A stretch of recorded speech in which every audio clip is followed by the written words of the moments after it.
Thank you. Exciting day. I've been waiting. So excited. We've been talking about doing this for a while, so I'm glad that we could do it. It's good to have somebody from the new generation of golf coaches on the pod. I think I need to start a trend, start having some younger folks on. I'm really excited to talk to you, and I appreciate your time. Yeah, thanks for having me. Yeah, I was thinking as I was driving today, I was like, I wonder, I'm anxious to dive into golf instruction from my eyes and your eyes and Hmm. just how things are changing and transforming. And what a good week besides the PGA Championship week. That's right. Yeah, it was a Yeah. great week. I thought I was gonna go, but I am not. So my old hometown will have to survive Yeah. without me. Mm-hmm. No players to Yeah. coach this week, and I'm not going to go up there and traipse around Quail Hollow. I think it's going to be a fantastic tournament. Hopefully, Yeah, looks good. it does. All right, so there's so many directions we can go in, and I know you so well, so this is going to be fun. But I'm going to pretend because the listeners may not be as familiar with your story and your journey. But I just want you to start with the story about how you got into golf and like your first competitive round of golf, and then I've got a very extensive follow up on that particular Yeah. subject because I think it's very interesting. Yeah. So long, like shortened story of how I started playing golf. It was pretty much to help myself fund my way through college. I went to school as a volleyball player. My grandparents golfed, my parents golfed a little bit, but other than that, we weren't really golfers. And I grew up a gymnast, a volleyball player, softball player, and sophomore year of college. I was informed, well, pretty much our whole university was told that we got a football team that they didn't properly budget for, and they were cutting money from all other athletic teams. And so, me being me, I was like, well, what happens if my scholarship were to get pulled? I should maybe like just think about other things to help my way through college. And I was interviewing one of the golfers. I have a background in broadcasting. That's what I graduated with the degree in. And the golfer that I was interviewing was like, yeah, the women's team actually needs five golfers. If they don't get five players, we're a Title IX university. Both golf teams were going to fold. So I was like, okay, that's cool, but I've never played golf. So I moved on. And then the next day, the golf coach or the volleyball coach called me first, and he was like, "Hey, I just heard from the golf coach that you wanted to join the golf team. If you want to, he told me that he'll give you your money. You should think about it." So I was like, "Okay." And then the next day, the golf coach called, and he was like, "Hey, Sarah, I'm Coach Heupel. We'd love to have you out on the team. Love to have you come over." So I called my parents and I told them, I was like, hey, the golf coach actually just reached out to me. I've had a bunch of other people say stuff, but the golf coach actually called. He's going to give me my money.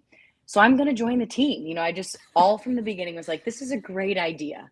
Didn't really think too much about it. And my dad was like, are you out of your mind? Do you understand how hard of a game golf is for you to just like roll up and join the team?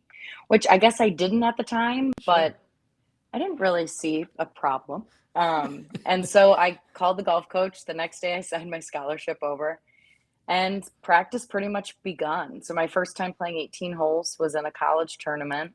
That just I blows shot my mind. 136. That's the part that just I can't get over.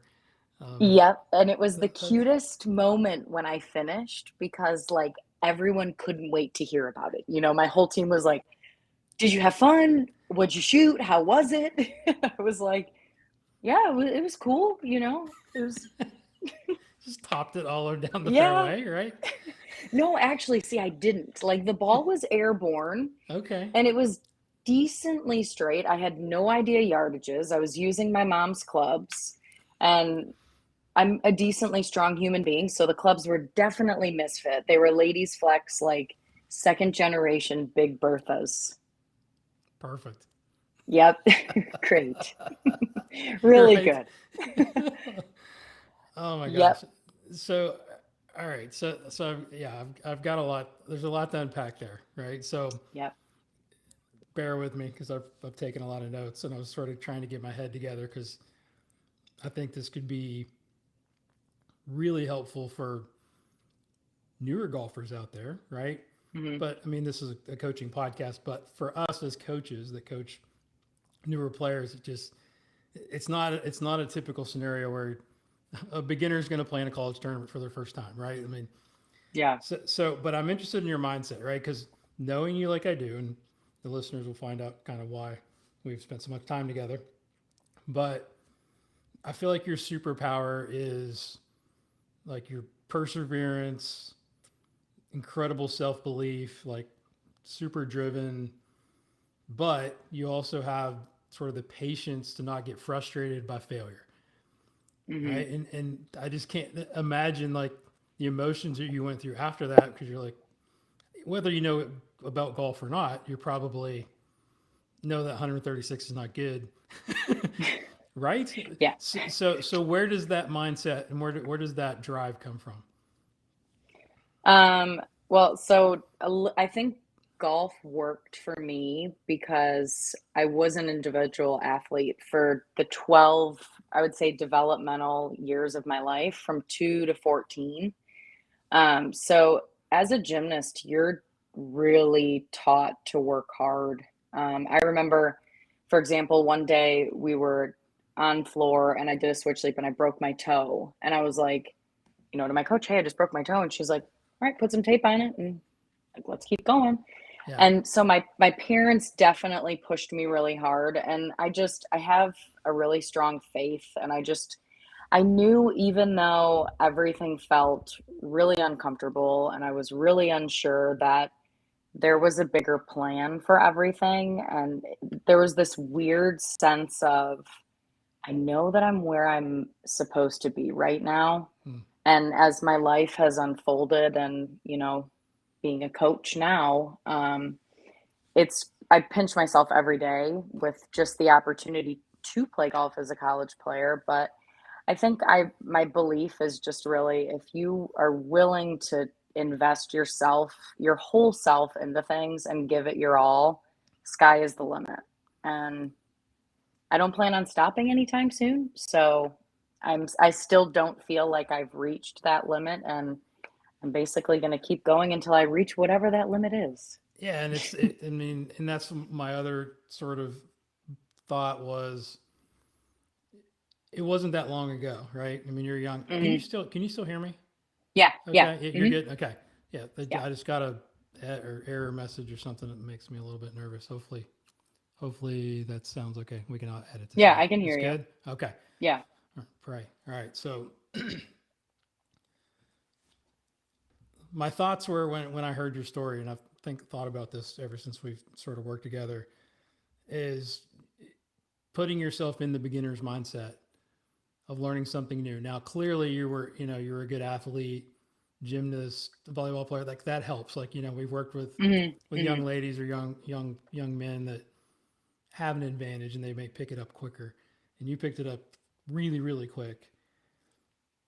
So again, it's like, how did you not get frustrated? And like, what were those moments afterwards that like kept you going? I guess that's the thing. Yeah. I'm kind of thinking of my students of, they get frustrated, which is normal, but it's Hmm. like, what really pushed you to keep going aside from you going, okay, I really feel like I'm in the right place. I mean, there has to Yeah. be like, Shooting 136. right. I mean, but not even, I'm just thinking Yeah. like the moments after that or the time after Yeah. that when Yeah. Yeah. you kept going and you got better, pretty quickly. Like take us through Yeah. that process.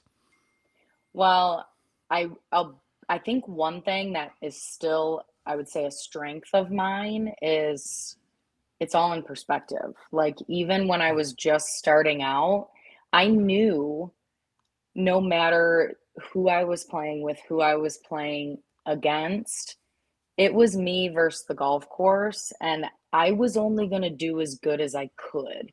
And because in the flip side of everything, I'm an extremely hard worker, so I was putting in the time. So you do hit those moments where it's like I'm doing everything. Like I'm not only doing everything, I'm sleeping well, I'm eating well, I'm training well, I'm Mm-hmm. doing everything, everything.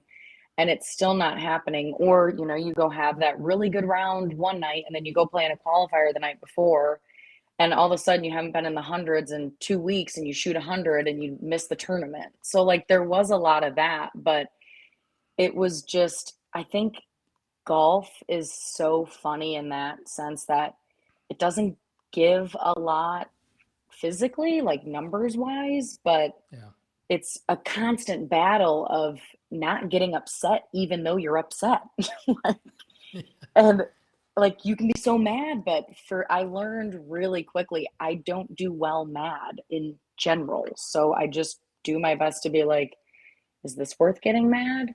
But I think that honestly, just knowing that no matter what you do in golf, if you give your best, that's all that you can do, Sure. you know? Yeah. In volleyball and other team sports, you can look to the person next to you and kind of sort of feel, that they let you down or you let them down. In golf, at the end of the day, it's you.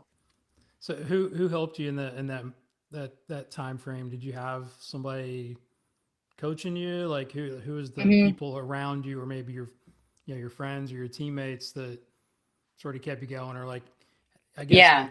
the question is like what information were you getting? Because again, I'm just thinking back. You're like you're a new Yeah. golfer. You know how that Uh-huh. is. Like you're getting all these probably unwanted lessons. Probably was there somebody in your life that you feel like really helped you? Yeah, so I had the guys on my men's golf team were awesome and still to this day some of my best friends, but you're completely right. I was listening to everybody and taking Sure. mainly all the physical information, like the swing tips and the setup tips and how to swing tips and how to play tips, Hmm. nothing mental. And I worked with one of my parents' really good friends who's a PGA professional, and he taught me the basic stuff, like the grip and setup and everything.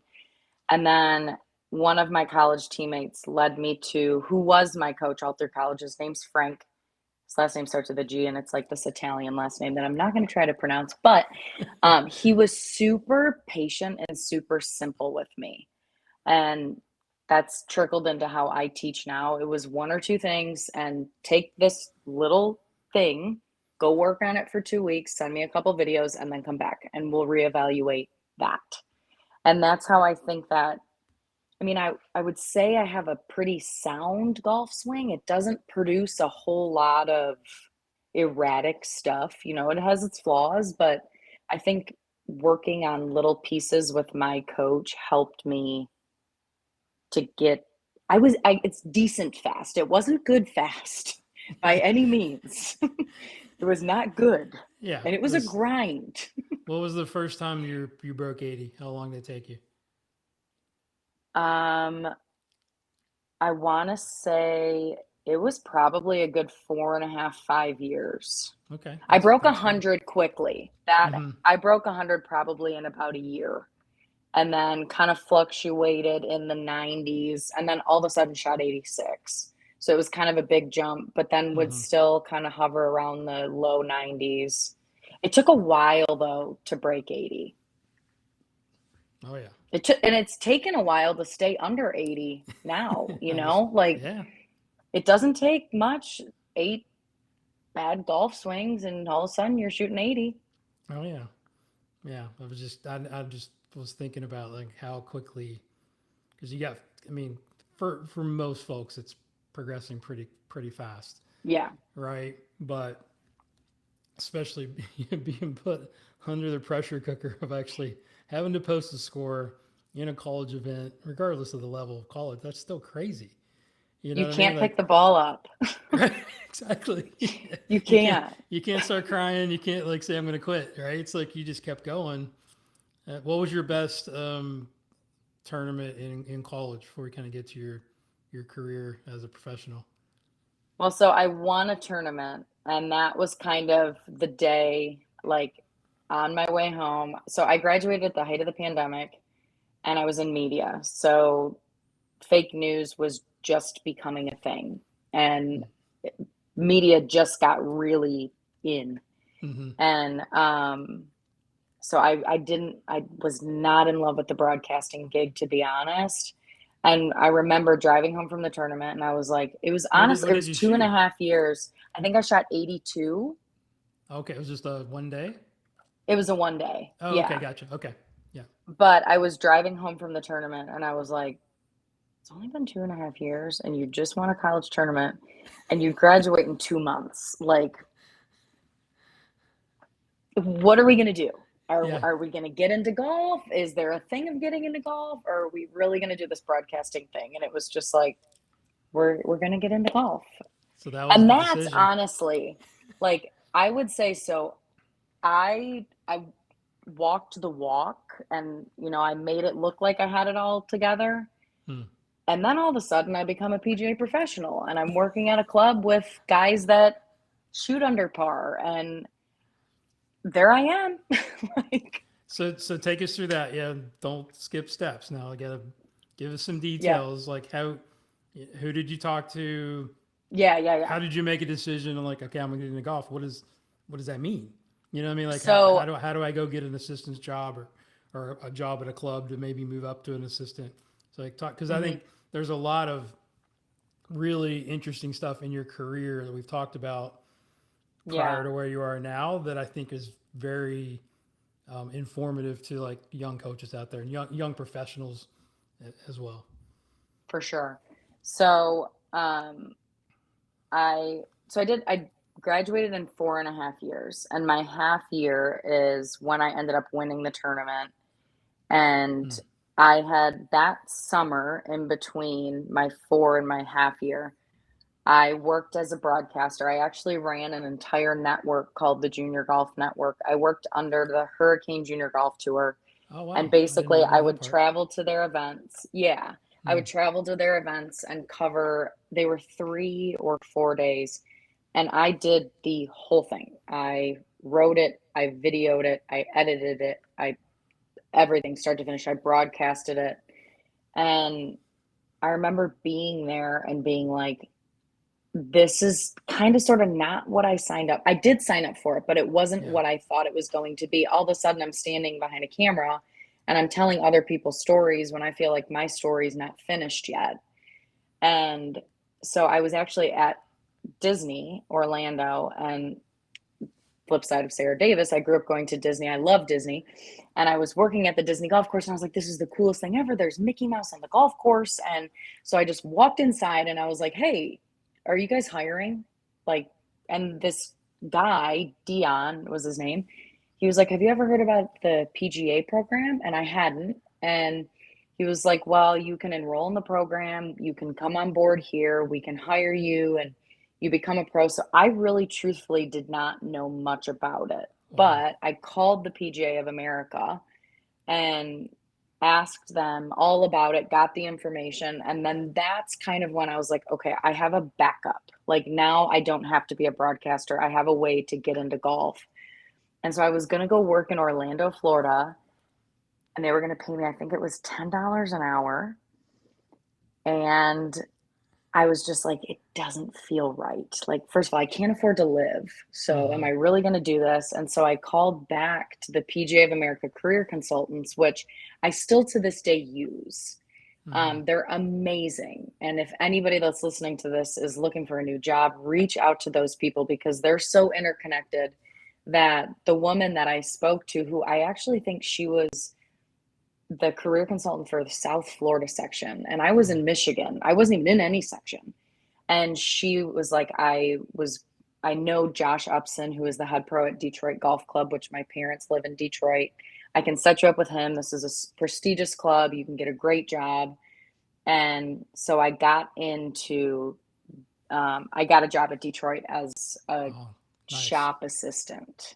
Yeah. But the PAT thing, because I mentioned that I wasn't like the greatest of golf players or golfers, you can get exempt through being a 10 index. And so that's how I ended up getting into the program through book work right away. And I Did you didn't have have to to pass my like PAT right away. establish? Did you have to establish a handicap and show them you were a Well, 10? I had a handicap. Oh, you And did. it was Okay. funny. I did at the time Okay. because I had Gotcha. played in a couple things at my parents' club that I like needed a handicap in order to Sure. play in. So Yeah. I was about a 10, but Okay. a 10 that could easily shoot 94, like no Sure. problem. All right. So you start at Detroit. Yep.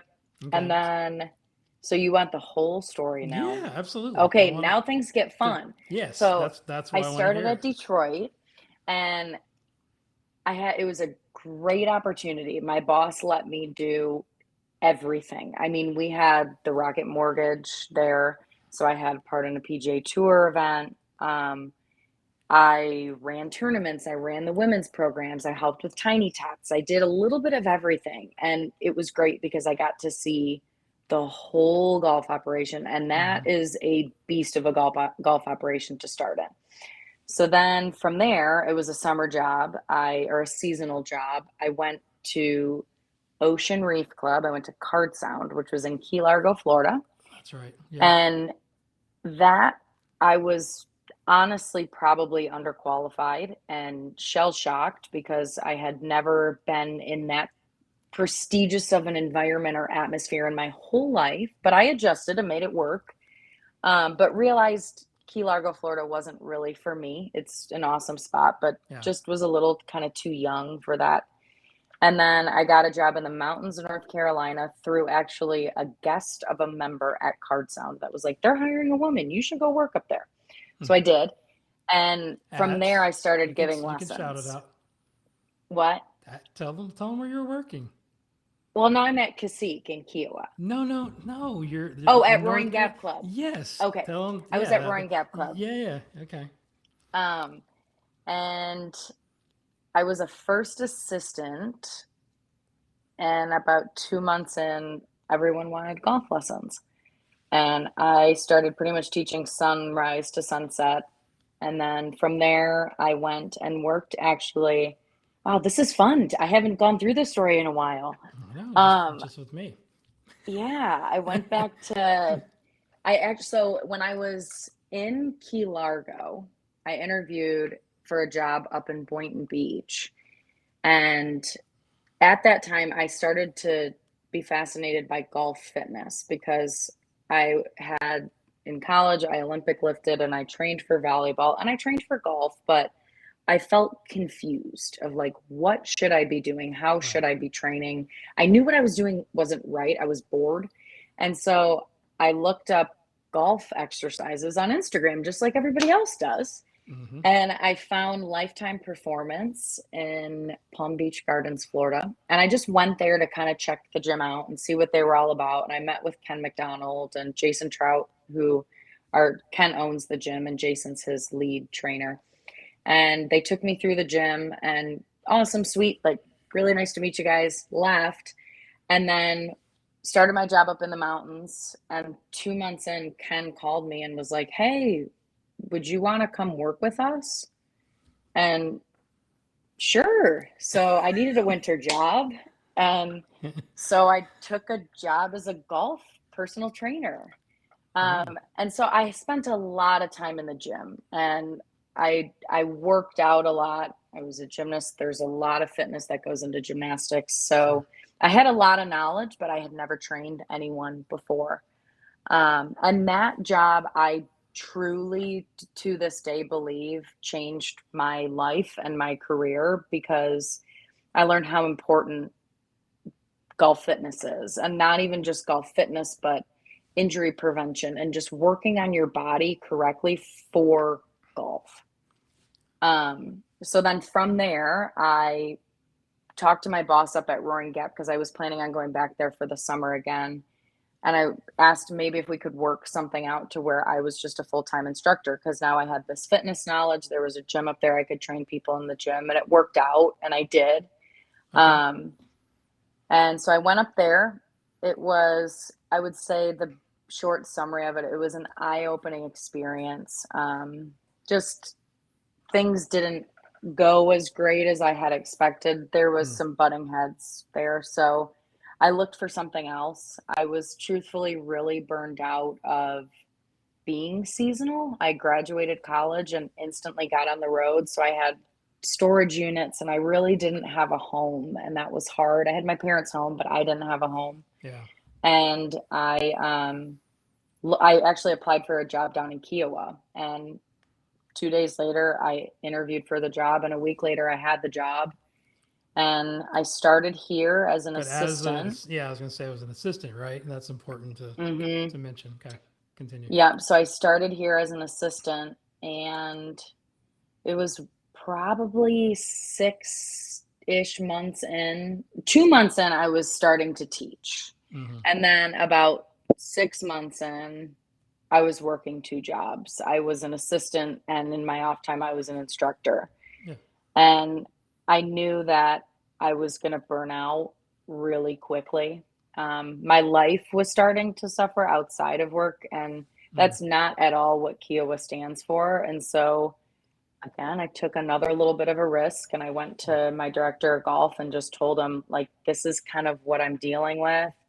And I did some research and found, just some data and numbers on how instruction impacts golf operations. And Good for you. Yeah. he took a chance on me, honestly. And I still to this day thank him for it, because what I was planning on doing was just stepping away from being an assistant and going and just surrounding myself with really high level instructors and hoping just to get a job through that. And he Mm-hmm. was like, hold on a second. Why don't we let you start to build your brand and teach here? And so about 2 months later, I transitioned, and now I'm the lead golf instructor. How about that? Good There's work. the whole story. Yeah, yeah, yeah. No, it's good. I mean, so what were, before we kind of dig into some of the what I'd call the education stuff, right? Because Hmm. like we talked about, prior to recording, it's always interesting to hear perspective from a young coach, kind of just getting into it, and then from an old dude like me that's been around and still trying to get better.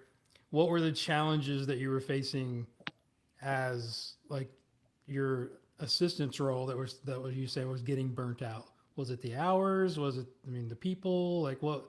I mean, what did you feel like you were just getting Yeah. pulled in too many different directions, or what was what made you feel that way?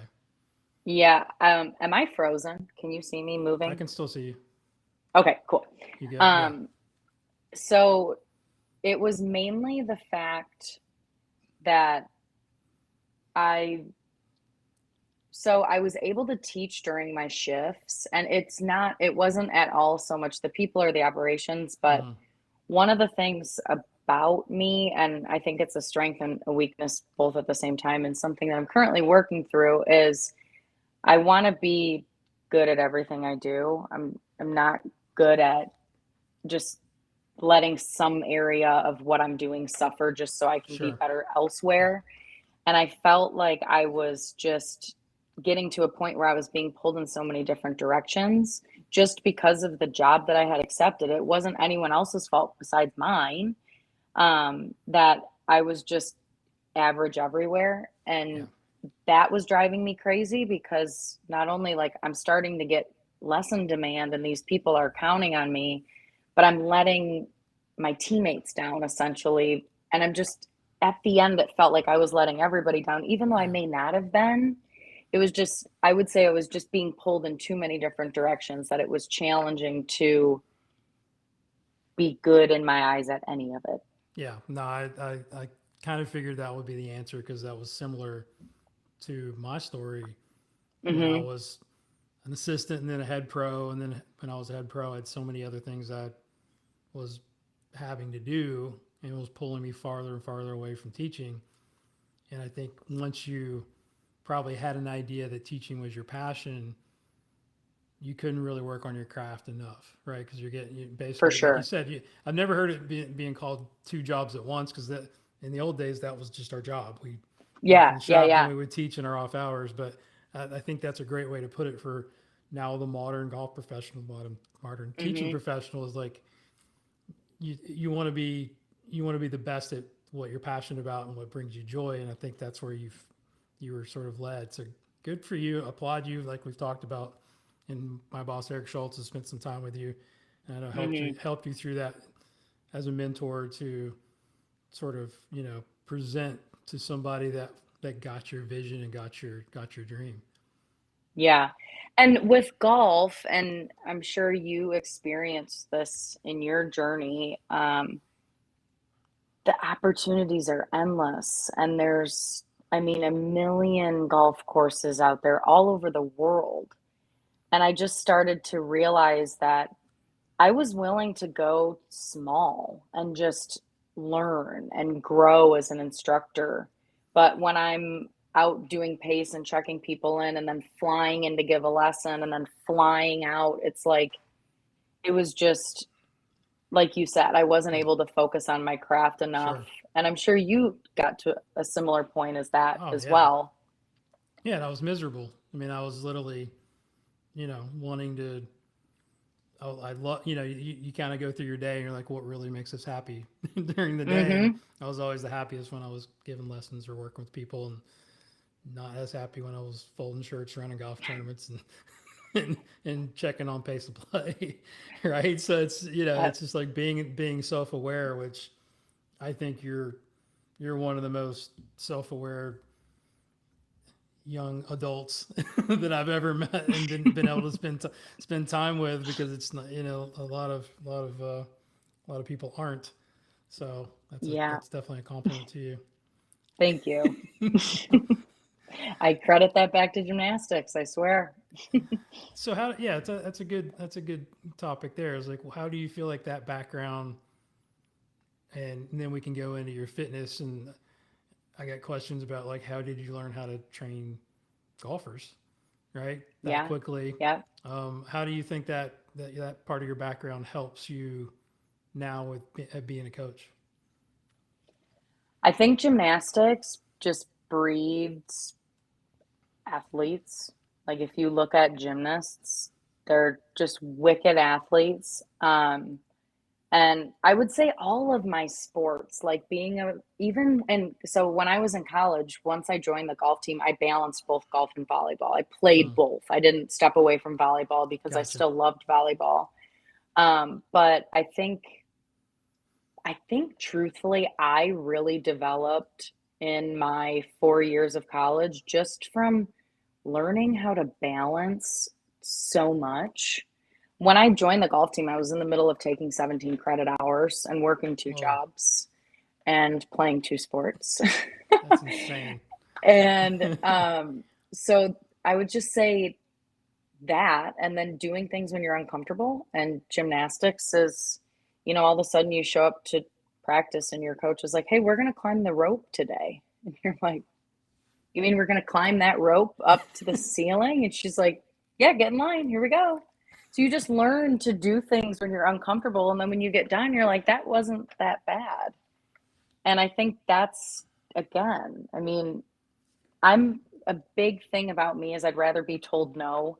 I'd rather feel like the answer is no, whether it's doing or asking.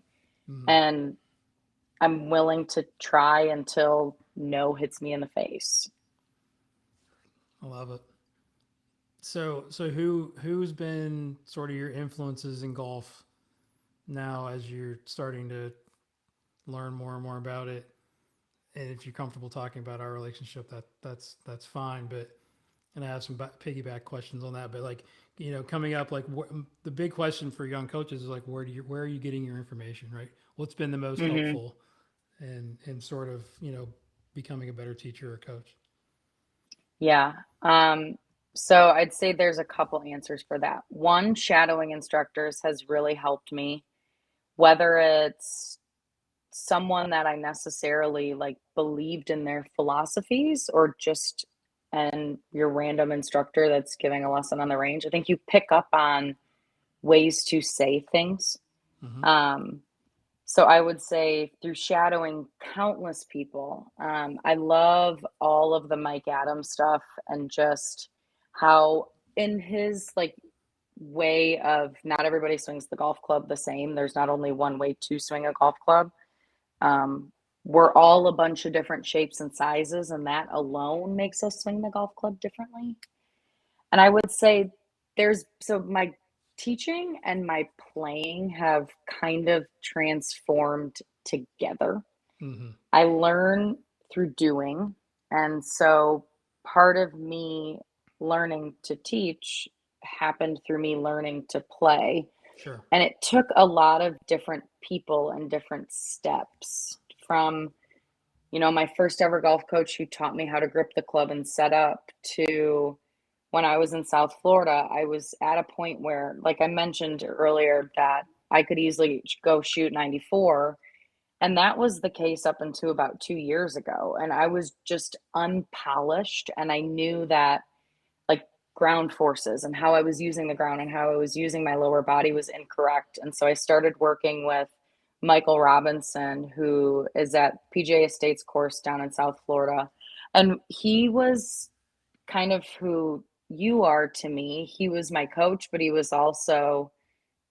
helped me coach. He Yeah. would help, he would say something to me as a player, and then he'd be like, for your coaching, this is why Yeah. this happens, and this is what we see, and this is how we can help explain things. But I would say he helped me use my lower body better. Mm-hmm. I worked with Warren Botke when I was in South Florida. I took a couple lessons from him, and he helped me use my hips. When I went to see him, I was one of the higher handicap female golfers that you see come in where their lower body doesn't pivot at all. The upper Mm-hmm. body is doing all of the rotation. And he taught me how to use my lower body. And then I went up to the mountains and I kind of just took what I had from Florida and I worked on that. And then I came to Kiawah and I was able to play in golf tournaments finally Yeah. as in my career. And that's when I was like, okay, we're not going to go out there and just like hit it around. We're going to get good at this. And Yeah. that's when I reached out to you. And that's when we started working together. Yeah. And I tell all of because it's funny, as a coach, when I tell people that I take lessons, everyone's kind of shocked. They're like, Mm-hmm. you take lessons? I'm like, yeah, actually I have a swing coach and I have a putting coach. Preston Combs, who you also worked with as well. Yeah. But I told him that one thing I really liked about you is you have a lot of experience with all different golfers, but Mm-hmm. what led me to want you to be my coach was that you work with juniors and younger up and coming players. Right. And I thought that that was important because I'm still young Yeah. and I still, have the athleticism of a young, flexible person. Yeah. And so you've helped me so much with I would say, giving me a lot of confidence, helping me understand a lot of things. And then I've worked a lot on my mental, and I've debated on like working with someone one on one, but just through faith and through a lot of good research and Yeah. podcasts, I'm kind of navigating that. I know there's still my I feel like I'm climbing up steps, Right. and golf is like that. You get to a step and then you got to fix something or change something, and then you get to the next step and then the same thing. And I know that that step is up there, but it all feels like right now it's coming together in a lot of different areas. Yeah. And I But appreciate. again, not pressing it. Yeah. It's No. No. like Yeah. Exactly. You can't. we still got a long way to go.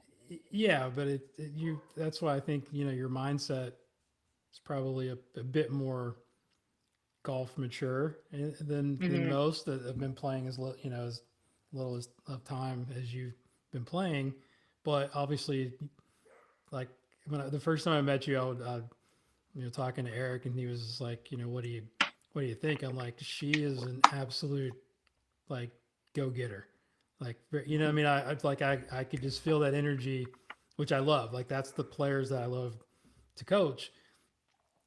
But because and it's funny, you can share with the listeners not these specific goals, but like you have big goals from a playing standpoint, like Hmm. section events and so Yeah. forth, which I think is really BPC, all cool. of that. Yeah, exactly. So, and I was always curious. One, why you never get to ask that question really to your students of like, why did you come see me?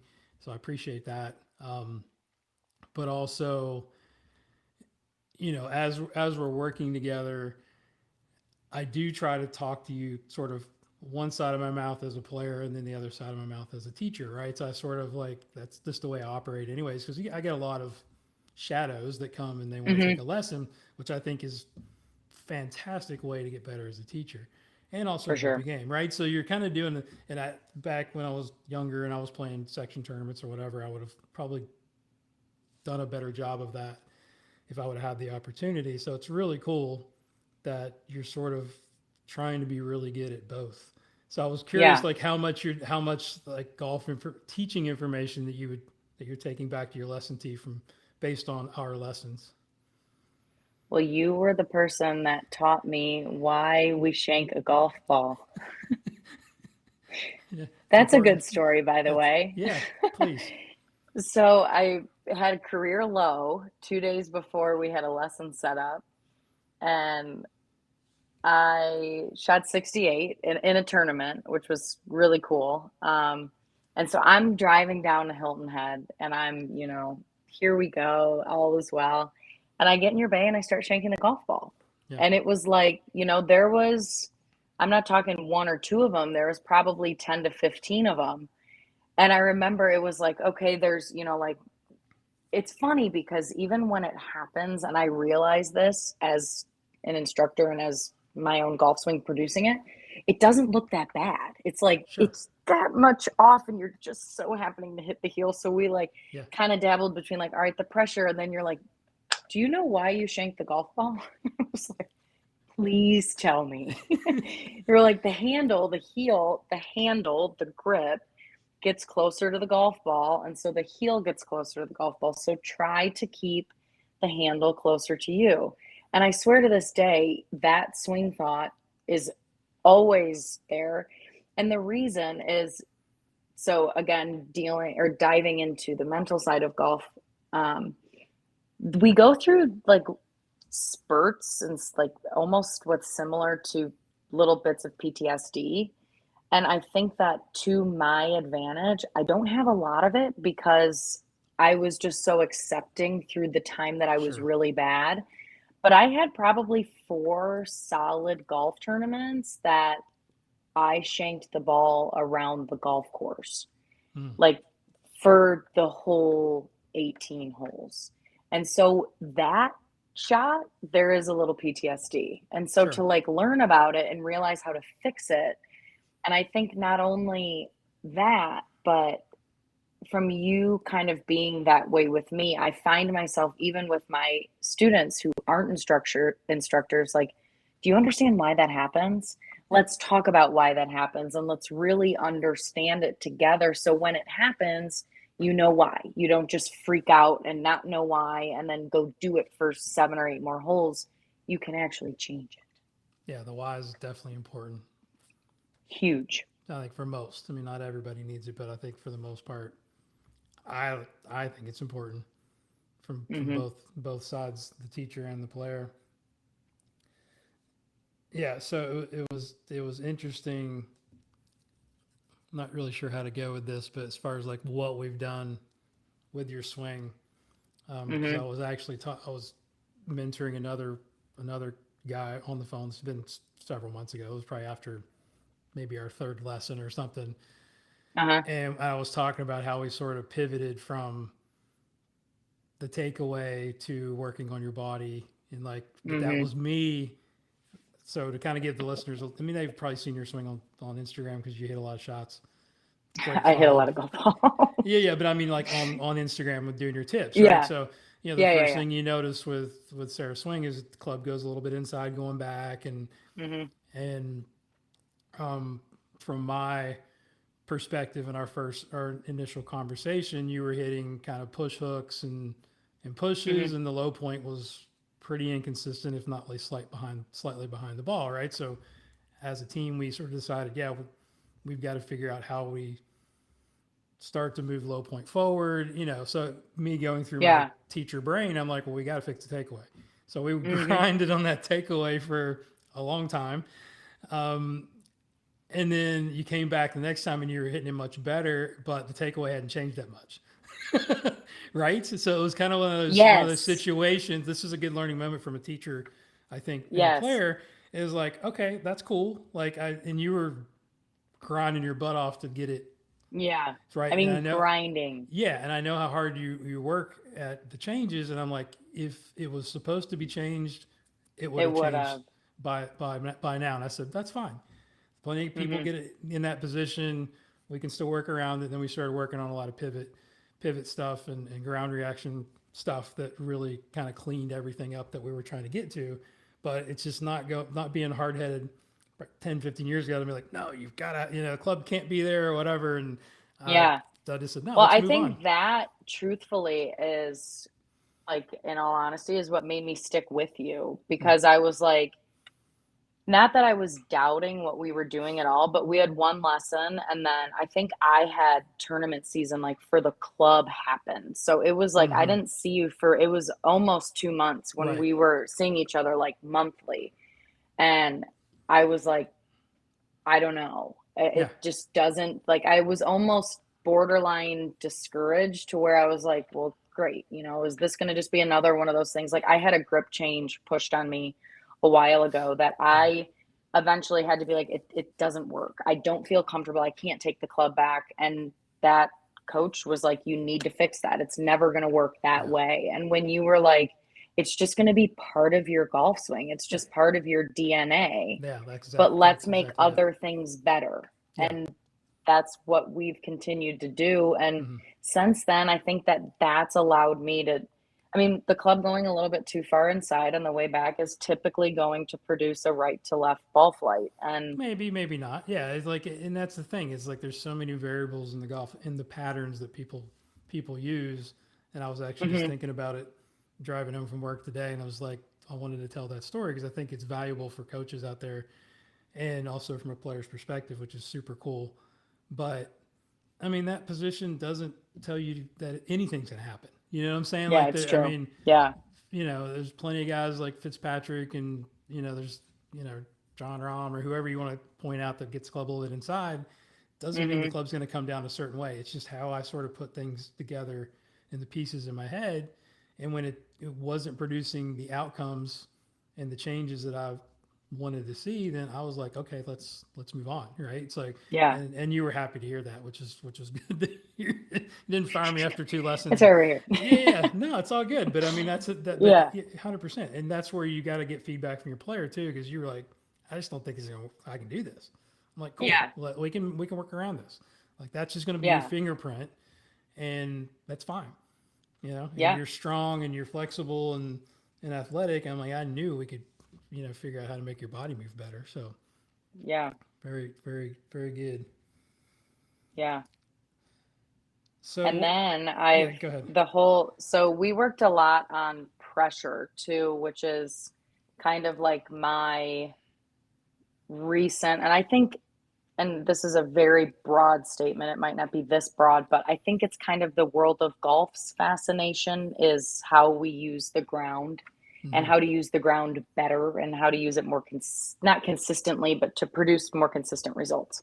Sure. Um, and a big problem that I had and still will find myself dipping into is a little too much side bend, not enough Hmm. pressure left soon enough, which can lead to all sorts of different things. But I started dealing with, which this was kind of the first time in my life where I was like, I think I'm injured. And I wasn't injured, but I was just like, went to lay down at the end of the day, and my left side, my knee specifically, when I would lay down, like on my side or in bed, would just throb to the point Hmm. I thought like maybe I had a torn meniscus, didn't quite know. Um, and turns out my left hip is pretty, I'm not going to say it's jacked up, but it needs a lot of love. Like the TFL psoas, all of that whole hip joint. And that has caused me problems of getting my weight to my lead side. Sure. So when I went up, I started working with Par for Success up in Raleigh, who they are amazing. And they took me through the test of like, they have all these different tests and they test similar. It's a version of, it's similar to what TPI does, is the best way to say Right. it, with their own tests involved. And so they test your elasticity, which is like the explosiveness of your body and your muscles and everything. And then they test just like basic strength. And my elasticity was the highest in a female that they had ever seen. So, like my fast twitch muscles, ability to be fast and explosive, but my strength was in like the 50 percentile. And I'm decently strong. So Yeah. that's why I also like to tell this story. And they were like, you should basically, I don't know if I've told you this specifically, so No. you can appreciate this with me. Yeah. They were like, your driver club head speed should just cruise at like 109 based on your elasticity and how Yeah. fast and explosive you are. You did tell me that. But I remember that now when you texted me. but because of your hip being tight and you not necessarily being strong enough, you can't swing it that fast. Hmm. And I was like, I mean, I fight to get the club to 90 with the driver. And they just tell me that if I just get stronger and work on my hip, I could swing it potentially 109, just cruising. I mean, no brainer. Sign me up. What did they test? This is one of the questions I have, and I love to hear how you um, have changed your workouts since then. Because I know you were working out Hmm. like crazy, like how that's Yes. changed. But did they test your vertical jump? Hmm. Yeah, what was it? Because I know what like LPGA tour average is. I don't remember off the top of my head, but I can get you that. What did they? Do you remember them saying it was It was okay like or not it was great? high. It was Was it high. really? It was Oh, really high. okay. And that's the whole elastic side of everything. Yeah. I think that was could have been like top. Because so on when I was a volleyball player, I had the highest Yeah. vertical and the That lowest jump touch because I was I short. was gonna say because you're not tall. Like I mean, No, think of volleyball players that mean like 6'2" or 6'3". How tall are you? What? 5'4". Yeah, right. So yeah, you wouldn't look at you and go, "Oh, she's definitely a volleyball player." But you'd have to be No. able to have some hops to Yep. like do that, right? That's why I was curious. So yeah, so we definitely as we start getting back together again, we're gonna dig closer into the forces and torques on smart to move to For see sure. kind of where where those it's either deficiency in how we're moving, but it's also could be the timing. It's not always the magnitude of the Yeah, force they're producing; it could be the timing of the force. for sure. Yeah. For So sure. so continue. Talk about your workouts and like how it's changed and what Yeah. they've like prescribed that help you Well, with your so pain. I reached out to these guys, one, because they were physical therapists and personal trainers, and two, because I actually wanted to have people on my team that I can refer my students to. That Mm-hmm. if they want a personalized program, they can go to them. Yes, I'm TPI certified, and yes, I can write you a program, but I believe we should all be doing what's tailored to us. And I didn't have that. Like I was kind of just going through the motions. And what I find is when you are just going through the motions at the gym, I mean, yes, it's one victory in itself to show up at the gym every day at 6 a.m., but it's another to be like, I don't really have it today. I'm just going to go walk on the treadmill and do a couple curls and leave. And I Mm-hmm. found myself having more and more of those days. And none of it, like I would go to bed and I'm like, I'm gonna go do mobility in the morning. And then I would get to the gym and I'm like, I'm gonna squat, and I wouldn't do mobility. So again, I just kept felt like I was feeling like I was letting myself down. And so I reached out to them because I wanted a tailored program. And so now I went through 6 weeks, and it seemed to me like it was just basic strength building. Like Mm-hmm. heavy or compound lifts accompanied with explosive stuff and some high twitch, high volume stuff. But, all the exercises that suck, like Romanian deadlifts and Oh rear yeah. foot elevated split squats, like the stuff that I was never going to make myself do unless I had it in front of me. Sure. And then I reached out to my trainer and I was like, I think I'm ready for more. Like 6 weeks in, I was like, I'm doing good in this. I need something harder. And so now I'm in like phase two, and it's hard. But I'd say like the first 10-ish minutes, I'm rolling out on the lacrosse ball and just like digging into, so I learned there that they're really big into your pressure points. And what happens is your pressure points actually get locked up, Mm, which, and I'm, don't quote me on this completely, but what I understood of it was like your pressure points are linked to your muscles. If your pressure points locked up, it almost like deactivates your muscle and it causes you to use a different muscle. mm, Hence why it was my hip that was messed up. It was pulling on my knee. Um, and so you just like, it's miserable and you just rip on a lacrosse ball. But again, stuff I would never do. And so I just went home this weekend and played a lot of golf with my family on the course that I grew up like the last 2 years playing on. And I was playing the typical tees that I would play, and I had like 40 yards less than what I normally did. And I mean, this was bent Michigan, like beginning of season, tall, thick yeah, grass, you know? So not a lot of roll going on out there. that's awesome. Pretty Yeah. cool to So see it's, those gains after again, so it's many years. happening. Yeah, yeah, yeah. Yes. That's Yeah. awesome. So cool. So, how do you think we're doing as an industry as far as like educating young teachers, and then what could we do better? Um, Good question. So another, I didn't say this earlier, but and I realized I didn't, but I learned a lot about instruction through watching and through also like listening to, for example, live from the masters, like just those guys talking and watching them and their coaches interact.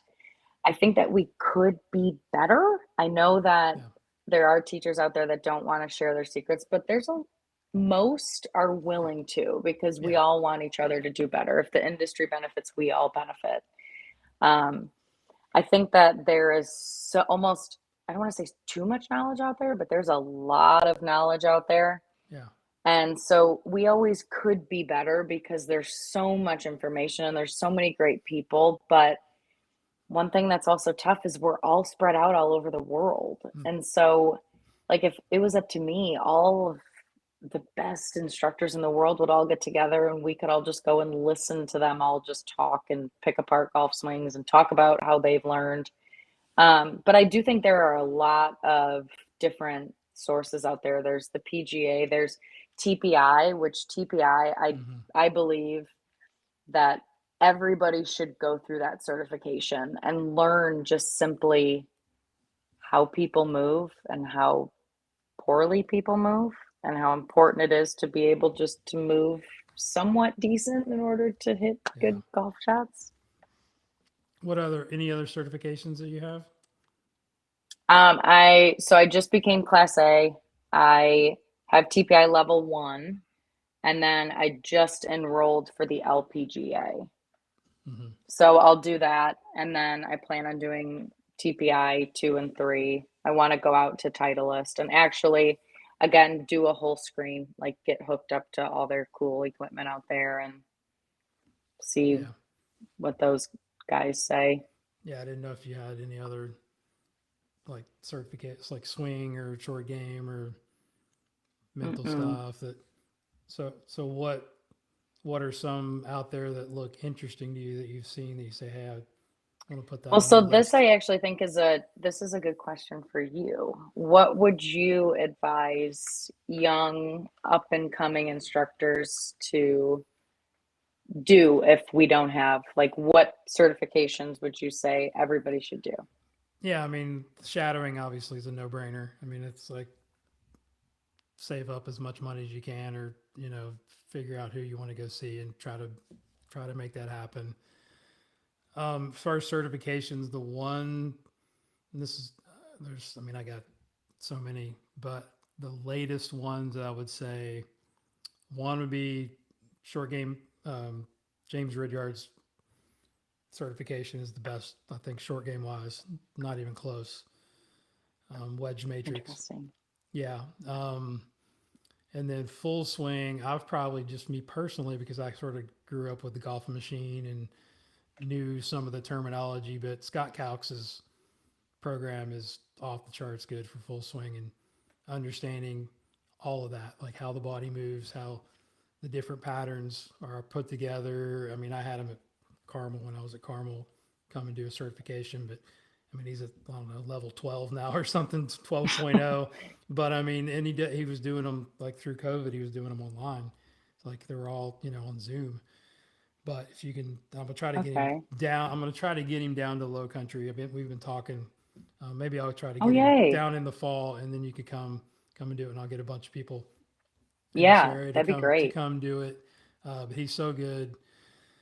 Who else? I don't think Dana. I'm not sure if Dana Dahlquist did a certification, but I mean, just guys that I just think are great as How far as about information. aim point? Oh yeah, I mean, if you can get in there, I'm Yeah. not sure he's taken how it is now. I got sort of kicked out.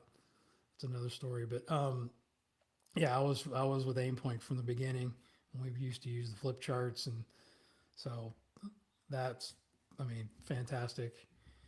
If you can get in there, you can get Sweeney to to help you and go through the certification, get certified. Absolutely. Hmm. Are you using Aimpoint with Preston? A Since you little won't let me bit. since you won't let me touch your putting. My Which is funny. putting. That's funny. Well, And no, it's not people that I that know wouldn't me will let you actually laugh at touch my that. putting. I understand that. It's not that. I would We not just didn't step on have his the toes. time to dabble with putting. And then Yeah, Preston yeah. and I don't know actually. So actually how Preston and I got started together was he put on like a little school for Mm-hmm. 5 instructors and myself. And I went down and did that, and he helped me a little bit with my putting, like just there. I was the student that he helped. And Yep. then I went back to Orlando. I think it was for the PGA show, and Yeah, we you were got down there together just and just before. did a putting lesson. Yep.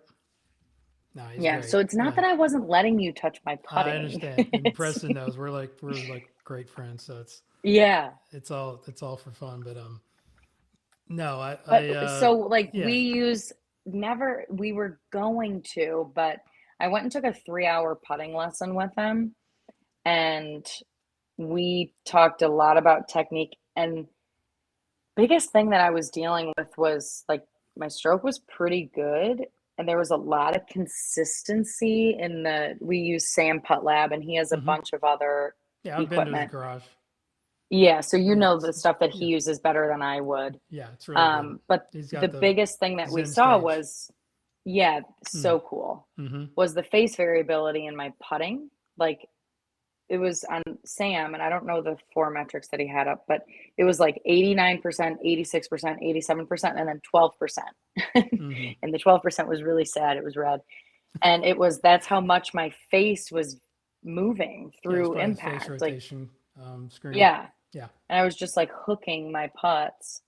And so we changed some setup stuff, and then the whole technique base of like varying length of stroke, keeping the same tempo throughout the Sure. rounds. And it's been working. My putting Good. is, I'm no longer leaving 40 footers 22 feet short. That's good. That's Yeah, good. that's good. Yeah.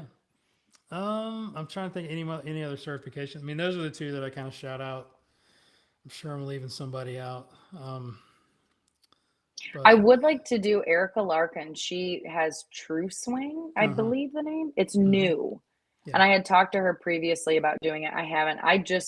Truthfully, I just grinded out my PGA just in the last like Oh yeah. 3 months. So now the world is Yeah. Now not you that I can don't start have enough thinking. time, but Yeah. Yeah. Yeah. Yeah. playing, teaching. Oh yeah. Doing Instagram tips. I'm trying with Instagram too. That's another one. You are.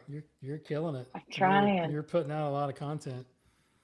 So every how do day. you figure out like what video you're gonna shoot for the day? Does it just kind of come to you during a lesson, or do you have a list? Like what's your social media process? I wish I had a list and I wish I had a plan.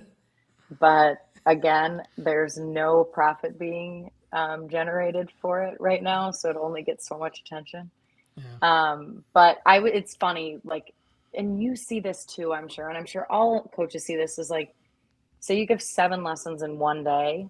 Some days, 4 out of 7 people have the exact same problem, and so Mm-hmm. I'm just like, the world needs to know about this. There you go. Yeah. Or like Yeah.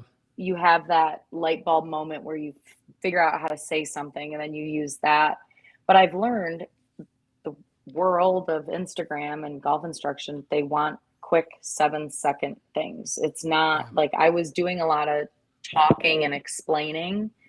And we said earlier about how the why is important for some people. Instagram doesn't really care why, the No. Instagram audience. They just want to know how. They Yeah. just want to know how to fix it. Yeah. The algorithm is something to do with it's very short Hmm. bursts that gets the most views because people are just scrolling, right? So yeah, So, that's question for you, because sure. this has kind of been another area of my world of change. Equipment. How important do you think that equipment is and properly fitted equipment, whether it's a beginner or someone on tour is? I think it's very important. You know, it's I think for all levels. I mean, honestly, it's like Hmm. we get the people that roll through that. I mean, I teach millionaires that have 30-year-old clubs, and they say I'm going to get fit when I feel like my game's ready. Uh-huh. I'm like, Yeah. no, no, no, no, no, no, no. That's not the way it works. It's a two-way street. Like you get, you're fighting a hard game with the wrong equipment, then you're gonna have a tough time getting better. So I push getting fit. I mean, my guys do an incredible job. My staff at Colleton, Hmm. and I was like, yeah, when am I ready? Now, like you're ready Yeah. now. If you Yeah. got old clubs or ill fit clubs, and we know when that when that's in our bay, it's like, yeah, this is not going to work. And Yeah. and I see it at the tour level with my guys. I mean, those guys are so particular about the way the club feels, the way it looks, the way it Hmm. performs. I mean, I've learned more about equipment from William McGirt than probably learned Oh, in I my whole bet. career. He's like unbelievable. He can tell you the lie angle when he hits the golf ball based on how it feels going into the Really. ground. It's incredible. We'll be running TrackMan, Wow. and he'll be like, "That's that many degrees. That's too upright." And I'm like, "Are you kidding me? Like, how do you know?" Like, they're just incredible athletes, and they just have Yeah. incredible feel and awareness of the tool. Um, so yeah, I mean, I think, but it's just like anything in our business. There's good coaches and there's not so good coaches, and there's Hmm. the same in the fitting side too. So you got to do your homework, Yeah. do your You research, do. talk to people that have had good experiences, Hmm. and because you can get a bad fit, and it can be just as bad almost as having old clubs. Yeah. I actually, so I've been fitted 5 times, like total in my golfing career. Once when I was using my mom's second generation ever Big Berthas, so first ever golf clubs. And God bless whoever fit me. I don't remember who it was, but he got me clubs. And then I got a lot stronger. This was mid college. Then I got fitted for new irons. And then when I was up in the mountains, I got fit. And let's just say this, my hybrids were the heaviest club in my bag, and my wedges were the lightest club in my bag. Okay, So, that seems which it shouldn't be odd. that way. Your wedges, I No, learned, should be heaviest. yeah, that doesn't make any sense. So I was playing with really improperly fitted equipment. The guy also sold me T400 irons, which you can picture They're there. shovels. Yeah, I know. Yeah, Talked to a they're, nice guy. and I Got couldn't them. even, and no, nothing wrong against them. They're awesome clubs Yeah, they really are, they're great clubs, but I for couldn't look for a at them 30 personally. handicap. Yeah, for high handicaps. Right. Yeah. And then I went on staff with Callaway, got fit then, still wasn't really in love with the equipment. And then just this year went on staff with Titleist, and I'm like, I have golf clubs Yeah. that are fitted for me, finally. Hmm. And it's such a good hurdle to get over, Oh yeah. to actually It's be able to trust your equipment. yeah. It's huge. Again, but it's across the board, all levels. But I mean, it becomes, I think, even more important with the tour guys, and those guys and girls are spoiled. I mean, they get everything they want. I mean, they go into the truck and It's true. and they sit there. We sit there on the range at tour events, and guys are just handing my guys clubs and how's this feel? Hmm. Let's tweak this. Let's tweak that. what do you need? You know, they've got it all. So, Yeah. but I think equipment's definitely caught up because back in the day, I think the tour players were probably playing something completely different than we were selling the average Joe. So I think it's caught up a Yeah. lot where it's not that big of a difference. They're just Yeah. a little bit more particular with the little details. They For get a sure. few. They may get a few new products that we don't get right away, but we're not too far behind. Titleist does a I nice think job. too, like the willingness to first, like you said, Mm. I'm super lucky with a great club fitter. I mean, all the time, if I notice someone struggling, I'm like, you should go see Rusty Yeah. because I'm not super skilled with how to fit. I mean, with all of the knowledge, there's a Mm-hmm. lot of stuff to know. But also the willingness to change the equipment. If Sure. there's something that you don't love, I tell people all the time, I'm like, stop fighting it. Just you can change it. You can try something else. Don't go buy a new club every time something stops working. But I fought a 3-wood for a year and a half to the point I wouldn't ever pull it out in a tournament. And it's a waste of a club. Yeah. Yeah. Go find something with somebody Yeah. that has knowledge to like understand why. That just Hmm. like on our side, from the teaching side, you want to get the answers. Yeah. Definitely. Definitely. All right. Any other topics you have on your little brain there? How about this PGA championship with the 20 PGA professionals? Yeah. It's awesome. It's so great. It's such a cool week. And again, a goal of mine is to qualify for the PPC and eventually be able to play in some sort of tour event and share my story on hopefully more of a broader stage. But Sure. I mean, we have Michael Block back, Yeah. Tyler Collett, I could be saying that wrong, who swept the field. That's the It's kid, I think the it's guy going that to be won. fun. Yeah. Yeah. He's really good. Yeah. Shout out to my college roommate, Bob Soward's making, I don't know how many he's played in, at least 10, and he's 57 now, and just made another one. It's So awesome. yeah, he's It's an so cool. incredible I player. was just on the airplane and they were doing some interviews, and it's just so cool. All of a sudden, they're doing the walk and talk, and you're like, who is that guy? And then you're like, oh my gosh, it's a PGA pro. Cool. I'm rooting for him. There you go. Awesome. And I think that's all I got. My All right. brain's a little You, toasted from flying since 6 this morning. But you want to do a couple of random sure, continuous growth ones here before we close? sure, let's do it. All right. So, and this is not on the list, but any new like daily habits that you've acquired in the last few months, like morning routine or Yeah. just anything sort of unusual that you're trying? Any biohacks or tips or tactics? Well, I go to the gym in the morning, so trying to get up, I try to get up like a half hour before I go to the gym, so when I actually walk into the gym, I'm awake. Yeah. And I'm trying currently to find my way of meditation. At the moment, what I do is I'm super lucky. My church is on my way to work. So I'll pull over to the church and just get out. And we have this really nice garden in the back, and I'll walk around. And that's kind of my way of like meditating, just Okay. calming Sure. down. Yeah.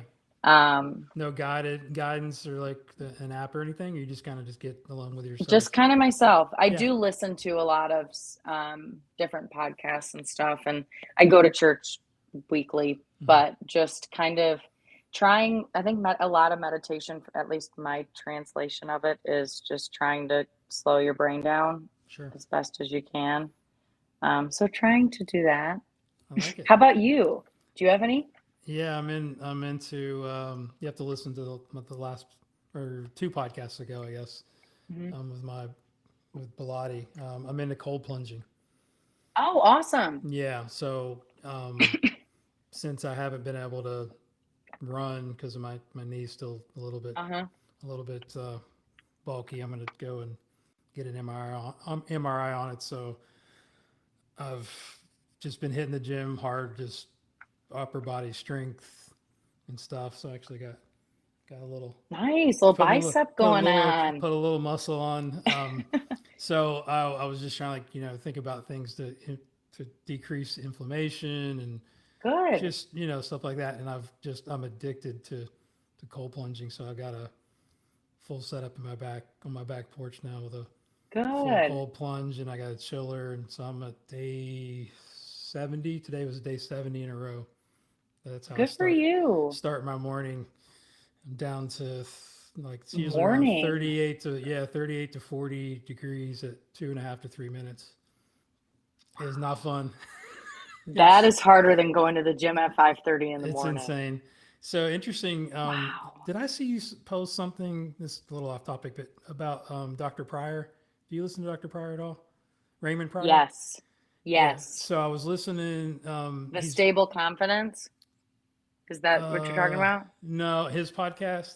He does a podcast with Chase Cooper, I think. But this was on another. He was a guest on a podcast. I just saw it because he Okay. was talking about daily habits and cold plunging. And Yes. interesting fact, if you ever did get into cold plunging, and I did not know this because I was sort of doing it backwards. Is I always thought about cold plunging like after a workout, right? So for recovery. He says Yeah. it's more valuable to cold plunge before you work out.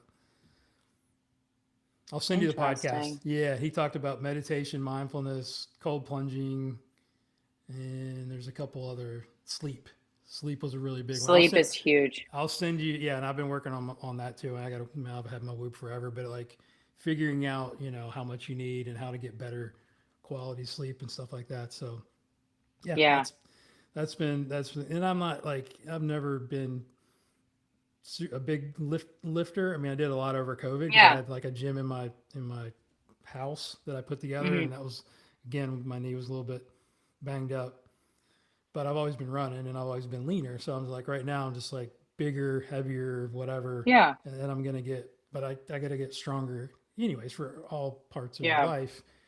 For But sure. what I'm doing is just this sort of a mini workout that I learned from one of my students back at Carmel. He was an older guy that was just super jacked, and I was like, "What do you do? Like, I mean, if you had 30 minutes, like, what would you do?" And he goes, "Push Yeah. ups and pull ups."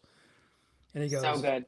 "Right." So I do 10 assisted pull ups, and it's cool because I got measurement. Like I started at one weight, and I've gained like I'm 50 pounds stronger since I started doing this, Awesome. whatever 4 months ago, and so I do 10 with three different grips. I do 10 pull ups, and then I do 10 bench press machine or 20 push ups. And then the goal is to like not take too much recovery time in between sets. Gotcha. And I'm up to 7 sets. So I do 70 pull ups, 70 bench press in a matter of probably 25 minutes. And Wow. you're just like completely jacked. Like you can't move. And then two, it's actually get your heart You're rate up pretty gassed. good. You're gassed, yeah. Yeah. So I basically do it to exhaustion, and then I do like tricep pull downs and then some rowing stuff, and I mean I'm out of there in 45 minutes. So Wow. I mean I can't hardly stand more than that. Oh my gosh, Yeah, 70 pull-ups? yeah. So that's what I've been. Good So for my goal is to be you. able to do it without having any assists. So I'm moving towards that direction. If I can actually do that, then Good. I'd be either got to get like 30 pounds lighter or get 40 I pounds know. stronger. Get one or the other.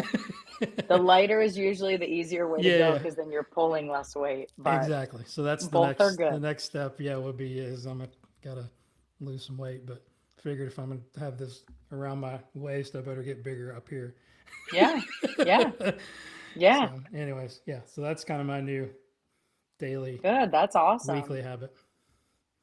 That's great. All right. I So don't know if I'm gonna cold plunge in the morning. I'm maybe one day. have you ever tried it? No. Okay. Yeah. We'll have to talk. One day. I We'll have know to it's talk. coming again. It's Oh, out there.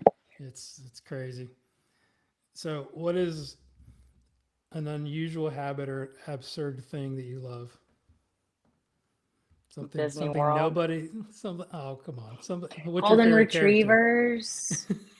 Stitch is my favorite Okay, character. I like Stitch. And Squirt, the little sea turtle. Stitch has got a new movie coming out. I know, I can't wait. I'm excited. I love his little personality. Yeah, he's great. All right. So if you had to give a TED talk on a subject other than your profession, and you can't include golf or fitness, what would you give your talk on? Um, doing being uncomfortable, getting not needing to be comfortable being uncomfortable, but being okay being uncomfortable. Something along that. Okay. Discomfort and the benefit that it brings to our Yeah. lives. Cold plunging. That's like I don't have enough pain in my See? life apparently because Exactly. it hurts. It That I hurts. would probably say, yeah, discomfort and just Mm, being like willing to do things that are going to make you uncomfortable there you for a go. season, but you know, benefit you. Do hard stuff. Yep. All right. So, what book or books, either read or listened to, have you shared with somebody else or gifted the most? Okay, I guess this is another fun fact about me. I am not a book reader. I'm a video watcher and a listener, but like even since I was in elementary school, I had a hard time getting my accelerated reading points.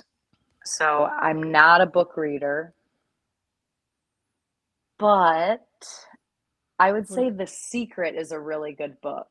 What about audiobooks? Do you listen to audiobooks or just I'm more of like podcasts? a podcast. Okay. I do, but I get like halfway through. I like 2 hour 2 to 4 hours is kind of my max. Audiobooks are usually actually I Tim Tebow's book um is really good.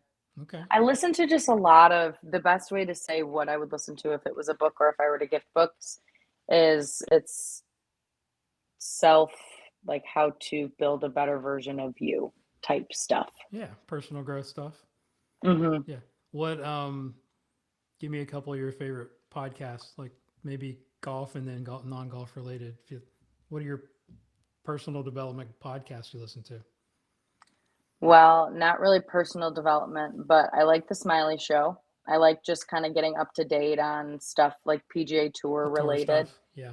Um, I Can Fly is a really good podcast. It's spiritual, but talks to a lot of like high level athletes. He interviewed Roy McIlroy.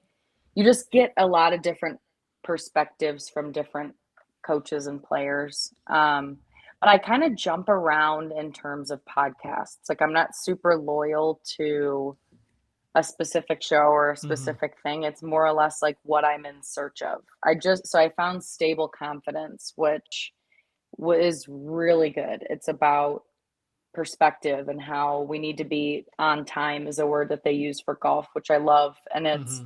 not the past shot, not the next shot, the shot that you're hitting. And then acceptance of the outcome, both negative and positive. And like your acceptance of the result that you're going to achieve based on the decisions that you make. And I've shared that with a lot of my students because I think a lot of our mistakes, whether it's life or golf, come from lack of commitment to the decision that we're making or maybe not accepting the outcomes. Yeah. Um, Totally agree. so that one's really good off the top of my head. I would say that's the book in my book Yeah. world that I share with everybody. Perfect. No, that's awesome. That's awesome. Yeah. So it sounds like you're more of a topic searcher, right? Yes. Like you just put it in the search and say, here's what I want to learn. And then you find another podcast. I do that a lot too. I definitely do that Yeah. a lot. I mean, I've got my stable, but it's like, yeah, that's good. Yeah. Awesome. All right. Well, Yeah. last one. You've listened to the Okay. show, so you probably know what's coming. Maybe you don't. So if you had to get a message to the world and put it on a gigantic billboard, what would your billboard say and why? Good question. Billions and billions of people. I've kind of Let's see. changed it to a group text to the world, but I still like the billboard The analogy. billboard's good though. Yeah. Um, I think what you just said, honestly, is do hard things. And why? Because I think a little too much of our world is going towards like everything's okay. It's okay if you don't quite make it. And Mm-hmm. it's really easy to give up before you even get started. And life is hard, is what I'm finding as I'm getting older. And so doing the things like even when life is hard and when you're in a season of your life that's hard, not turning your back on the things that are meaningful to you and the things that might feel out of reach and never giving up. Yeah, Something along those lines of just work as hard as you can until you achieve what you feel that you are meant to do, meant to be. I love it. Well, you're a working instrument in the game of life in that respects that you're earlier in your career, but I'm so proud of you, and it's like I'm such an honor to be a part of your team and to be a part of Thank you. your friend group. Um, Yeah. just You're my coach, so you're I know. absolutely part of my team. Yeah, I'm just excited to see what you're gonna do. You're gonna change the game, change the world. I can definitely tell. It's been really fun. It's such a cool, and I'm sure you think back on your career a lot too of, it transforms before your eyes and you don't really realize that it's Sure. happening, but Yeah. then all of a sudden you're in the middle of it and you're like, I think it's starting to Yeah. happen. Yeah. It's tough when you're in it. Yeah. Yeah, you're exactly right. Well, your story is just beginning, and I can't wait to see how it unfolds. So tell the Yeah. listeners how they can follow your awesome Instagram My follow Instagram. and all your handles and how they can reach out. Yeah, so my Instagram is S Davis Golf Fit. My Facebook is Sarah Davis, and oddly enough, in terms of like algorithms, my Facebook is really popular. So, but I'm not on X or Twitter. I am on LinkedIn, just Sarah Davis, no H. But I'm mainly like the best way to get in contact to me to find out about what I'm doing and see me is Instagram. That's kind of Perfect. where I try to post all my stuff. Perfect. Yeah. I appreciate your Yeah. time. This was so much fun. Well, thank you. This is fun. I'm so happy I got to be on your show. Absolutely. And We'll we do got it to get again. together soon, for sure. Yeah. Text me and we'll get you on. I'm I'll come slowing on down. down. Yep. I Yeah, can't wait same. to see you again. Yeah, for sure. All Well, right. thank you. You're welcome. You're the best. I'll talk to you Have a soon. good night. Thank you.